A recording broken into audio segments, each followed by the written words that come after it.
Hello, you helpful and hardworking blue fairy penguin. Welcome back to the Collective Practice Podcast. I'm Lauren Spalding, and this is a podcast for mental health entrepreneurs where we talk about business skills, clinical skills, and mental health. And thank you for joining me in today's episode where we are going to talk about being an eclectic therapist versus focused on one individual model and how you can be an ethical therapist who is trained in various topics. Now, this is a really big topic, especially for newer therapists, as you're navigating how you want to work with the populations that you serve and how you can be the best kind of therapist for your ideal client. And when I was in school and at the beginning of my internship, I remember feeling like eclectic therapy was not a good fit for me. I just had this sense of being an eclectic therapist equating to being non-committal to a specific model, which means that you don't get the best training and you're not continuing to improve your skills. And I also had this negative assumption with eclectic therapists that they're kind of flighty and that they just kind of take on every population and every client's needs and they don't have a focus. And to me, that felt like practicing in an unethical way. And as I continued through my internship, I was able to experience both styles of therapy.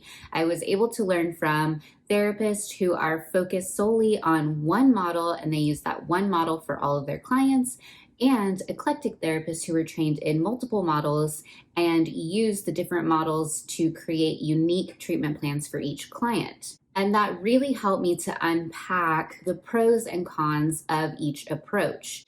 So with training in one model and sticking with that model, there is benefit in that your therapy is going to be very consistent.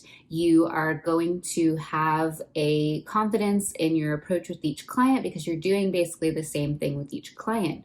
You're also going to be more focused on that model and getting your continuing ed through advanced trainings in that model. And that's going to help you really hone in on your skill and be very, very skilled at that model. Now, the cons of only being trained in one model is that you could eventually form an inherent bias, and you may have blinders and start believing that this one model can help absolutely everyone. And through that bias, you may start to cause harm because you're no longer considering socioeconomic issues that your clients are bringing into their session. You're no longer considering the biopsychosocial treatment planning that should be done in order to be ethically treatment planning and creating goals and objectives for your clients. You also might be pigeonholing all of your clients into the same issue. So if they come in with 5 different goals for therapy and 5 different issues that they want to work on, you kind of force yourself to see a similar thread with all of them and treat them all the same, and you might be missing some major things happening in these 5 unique cases. So to be an ethical therapist who's trained in only one model, I recommend always addressing and unpacking any bias that you may have. Question your treatment plan. Really make sure that this person is an ideal fit for the model that you're trained in. And if they're not, you need to build the confidence to refer out. Sometimes that's putting your own ego aside and acknowledging that you're not the right fit for them. Sometimes that's addressing shame and insecurity around admitting that you're not the right fit for a client. So whatever it is that comes up for you when you think about referring someone out and just being honest with them that this might not be the best model for them and they might not reach their goals in the way that they want to, that's going to be really, really important and really vital to create rapport with your clients and to attract your ideal client who needs a therapist who's trained in just one model and has very specific goals and a specific approach to what they're bringing into the therapy room. Now let's talk more about the other side of the coin, which a lot more therapists fall into, which is being an eclectic therapist. I honestly hate that buzzword. There's something about it and the way that it was spoken about in school and in the beginning of my internship that just has a negative connotation in my brain, I guess. So maybe it's a word that you use for yourself, or maybe you're just a therapist who speaks on the models that you're trained in. Like, I never label myself as an eclectic therapist. I just say I'm EMDR certified, I'm trained in IFS and Sandtray, IFS certification pending. And I just speak about those three models and how I use them and integrate them to create unique treatment plans to each client's need. Now, let's talk about the pros of being an eclectic therapist, which are that you can create custom and unique treatment plans for each client, where each client's needs are being met in a way that feels safe and feels comfortable for them to start pushing those growth edges and to start addressing the things that they want to heal and change in the therapy office. So I have some clients who are strictly EMDR or strictly IFS therapy. I have other clients where we bring Sandtray therapy into one of those models because they're needing that extra containment, or they're a very visual person, or they've got some nonverbal processes happening in their therapy.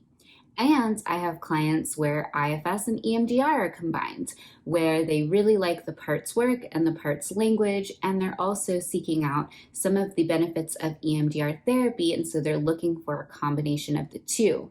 And I also use this for people who have really, really strong protectors coming into therapy and a lot of hesitation, but they really want to work on past stuff and heal from trauma, where bringing only EMDR might not be beneficial to them, but adding IFS is going to be really beneficial and help them build that internal and external safety that they need to later pursue trauma work. So what I love about being trained in these three different models is that I can always have a different approach based on a client's different and unique needs, so that they don't feel stuck in the therapy room with me, and so that they feel like they're really being heard, they're really being understood, and their needs are being met.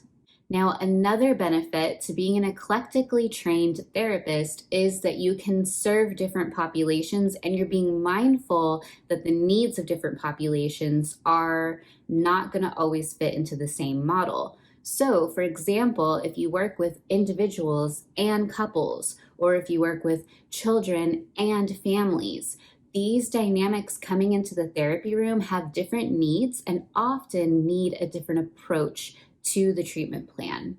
So for example, I'm not likely to use EMDR with my couples. I am likely to default to the couples version of IFS, which is IFIO, and I made sure to get advanced training in that to be sure that I am properly translating an individually focused model to a couples dynamic. And I sometimes will bring in Sandtray to help facilitate the process of couples therapy. But again, I'm basing that on what I'm seeing from the couples and the needs that I'm seeing and the different boundaries that they might need within therapy, so that they can process things, so that they can work on communication, and so that they can reach their goals. So some cons to being eclectically trained is that you might focus on surface level training with each model. Another con is that you might fall into the trap of thinking that you can serve any population, any therapeutic need, any therapeutic goal, because you have such an extensive training. And that is not true. You still need to make sure you're naming your ideal client, make sure you're naming the therapeutic goals that you work best to serve, and that you are only serving populations that those models work well with. And if you expand your services, you want to make sure that you're really addressing and unpacking any blinders there with how these models will translate into your therapeutic approach. So I want to talk about how you can ethically make sure you're being very thoughtful of the trainings that you're getting and how you're translating those trainings and those models into your treatment plans. The first thing I recommend is making sure you are rooted in a theory. So rather than just getting excited about all the different options out there, or taking advantage of all of the trainings that are coming to your area, make sure you are first unpacking the foundation of your therapeutic approach. And often the foundation is going to be a theory versus a model. So, for example, my therapy practice is always rooted in attachment theory. And attachment theory is what influences getting trained in IFS. It also influenced getting trained into EMDR and sand tray therapy as I unpacked the approach I wanted to take when people are addressing complex trauma that has caused unhealthy attachments. So you want to take a moment to think about what theory your practice is rooted in. Are you very person-centered? Are you very solution-focused? Do you tend towards systemic theories versus individual? So make sure as you are figuring out your approach as a therapist, you are connecting to the root of your theory and you're creating that foundation before you go out and get trained in all of these different types of treatment. And that leads me to my second word of advice, which is to make sure you're getting trained in models that actually complement each other.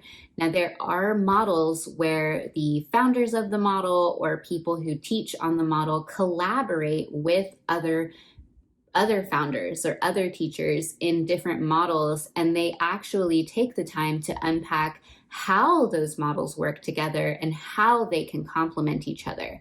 And if you pick models that really feel naturally harmonious, you're going to feel a lot better at bringing those together and creating a treatment plan that feels very cohesive versus picking models that don't really align or are from different theories of practice, and it's going to feel very Frankenstein and very pieced together.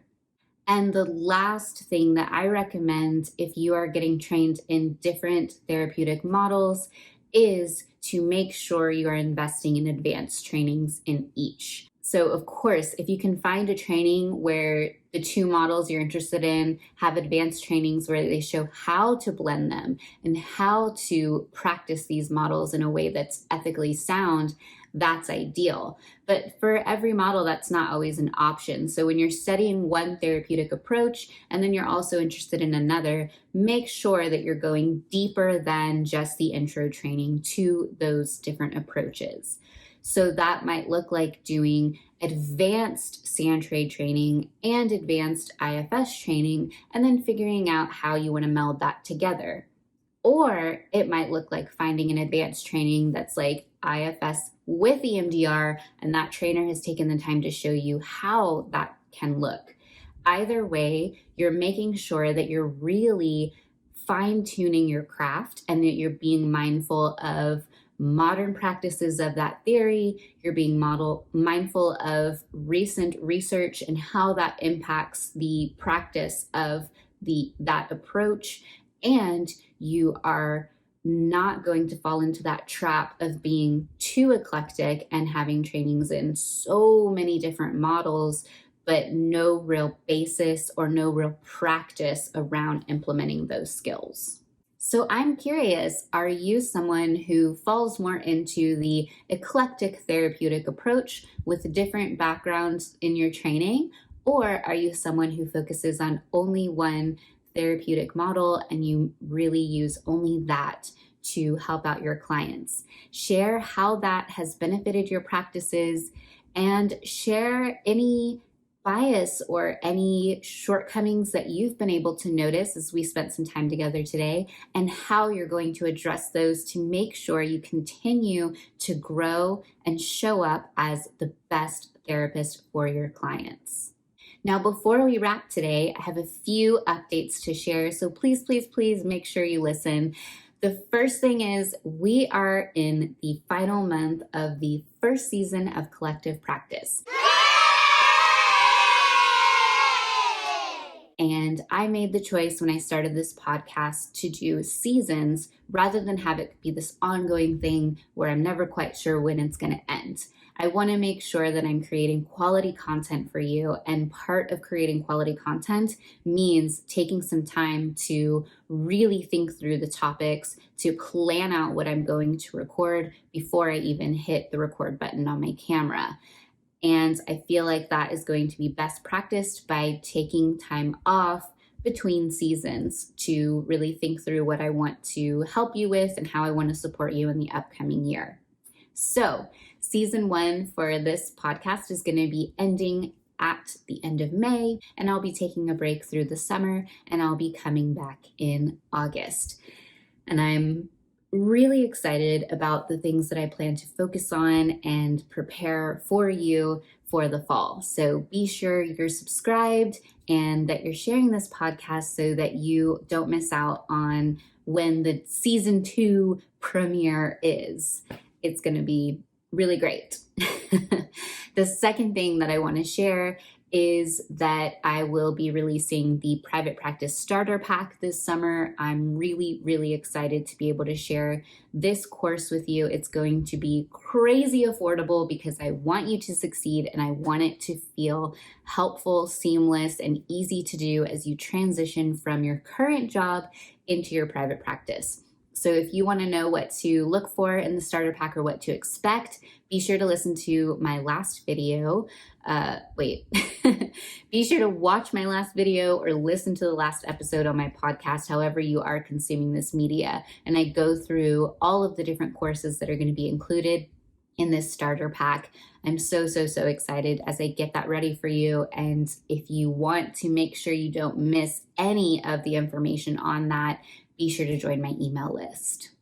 And my last announcement, I'm going to be focusing this year on becoming a clinical consultant. So in the near future, I'm going to be able to offer clinical consultation on both IFS and EMDR.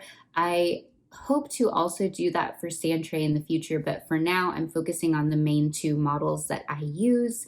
And I'm really, really excited to be able to offer that to those who are looking to get certified in these models or are just looking for consultation to ensure that you are having those checks and balances of being a therapist in a solo practice, or, we can't get trainings every single month. So consultation is a really great way to check in with someone, to really fine-tune your skills and to really master your craft. So if you are interested in doing clinical consultation with me, again, be sure to join my email list as I will be announcing there when that is an option. And I'm so excited and hopeful that that will happen sometime in 2021. Of course, there's a lot that goes into being a certified consultant in any type of therapeutic approach. So that's why I can't give some definite date of when that's going to be an option, but I know that it will happen soon. So be on the lookout for that. And don't forget to follow me on all of my socials. I will continue to post there throughout the summer, even as the podcast is on a break. And I will have a few more episodes coming out before we end season 1. Thank you so much for your support of this podcast. Be sure to like, subscribe, share, do the things that you do for social media, and make sure you are helping out your colleagues and friends who also deserve to find success in their mental health practice. All right, that's everything I've got for you today. So I will see you in the next one. Bye.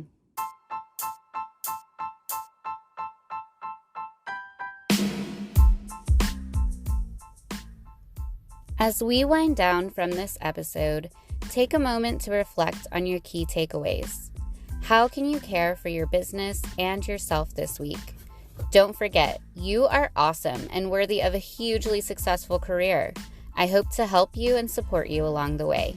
I'll see you in the Collective Practice Facebook group and in the masterclass. Visit laurenspalding.co for more details. Talk to you soon, friend.